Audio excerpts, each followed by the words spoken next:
Ontem eu postei um vídeo do Lula dizendo que o problema do Brasil foi ter sido governado por gente sem massa encefálica. Aí eu coloquei umas figurinhas, né, dos últimos anos de gestão e cada presidente.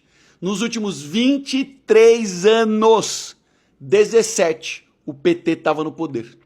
Aí pela primeira vez na história, eu concordo com o Lula. Mas aí vieram os comentários do post dizendo: o Brasil não começou em 2003.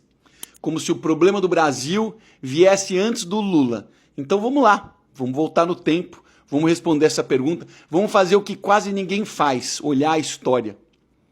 Eu cresci vendo esse país tropeçar nos próprios erros. Eu vi o Brasil mudar de moeda como quem muda de roupa. Eu vi a inflação engolir os salários dos meus pais antes de chegar ao final do mês.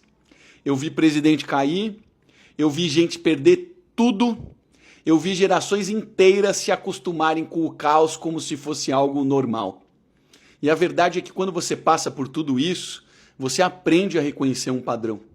E o padrão continua se repetindo. De 64 a 85, a gente viveu um regime militar. Um Estado gigante, centralizador e gastador. Teve anos de crescimento? Claro que teve. Mas também teve autoritarismo, teve censura, teve dívida crescente e um país que já mostrava que não sabia lidar com o próprio tamanho. Não era direita liberal, não era esquerda, não era nada parecido com os rótulos que a gente tem hoje. Era um Estado pesado e caro. E foi aí que a gente começou a construir a bomba fiscal que a gente tem até hoje explodida no nosso colo. Depois veio o Sarney, a transição democrática, a hiperinflação absurda, congelamentos de preço, plano atrás de plano. O Brasil derretendo em plano real. Eu ainda era criança, mas eu lembro de ver adulto desesperado dentro do supermercado. Isso marca.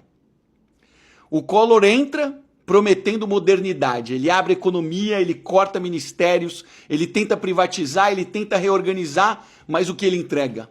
Recessão, confisca a poupança, cai em escândalo e impeachment.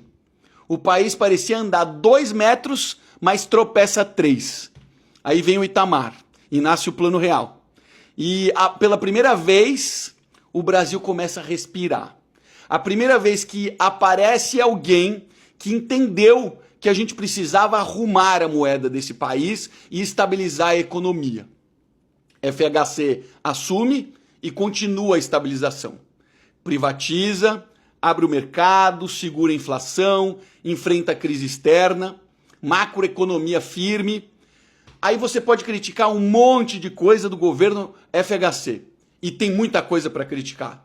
Mas a verdade é que ele entregou o mínimo que um país precisa para funcionar. Previsibilidade. Aí chega 2003, o início do primeiro mandato do descondenado. E por mais que isso incomode muita gente, Lula pegou o Brasil arrumado. Inflação controlada, instituições funcionando, economia organizada, contas públicas sob controle. Ele não herdou um país quebrado.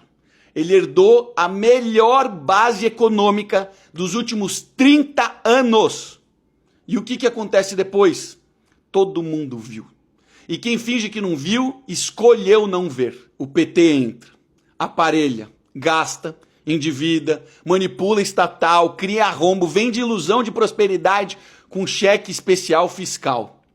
Destroem a Petrobras, desconfiguram os Correios, transformam estatais em máquinas de corrupção, colocam o país no maior escândalo político da história do mundo. E quando chega a conta, porque a conta sempre chega, a culpa é de quem? É do outro. Sempre do outro, nunca é deles. E o mais triste é ver que tem gente que engole isso como uma verdade absoluta. Gente que acredita, gente que repete, gente que prefere a narrativa bonita ao invés da realidade. Hoje, depois de quase 20 anos dessa gente no poder, o Brasil tem o pior juro real do mundo. Tem déficit crescente, tem rombo nas contas públicas, tem crise em cima de crise e a conversa é sempre a mesma. A culpa é do governo anterior. Mas que governo anterior? Eu já vi esse filme vezes demais. Eu já vivi esse ciclo de perto. Eu sei reconhecer quando alguém está destruindo o país. Eu sei quando alguém está fingindo e não percebe. No fim das contas, não é falta de informação. É falta de contexto. É falta de vontade de enxergar, porque aceitar a verdade dói. E assumir a responsabilidade dói mais ainda. E aí, meu amigo, o pior cego é aquele que não quer ver.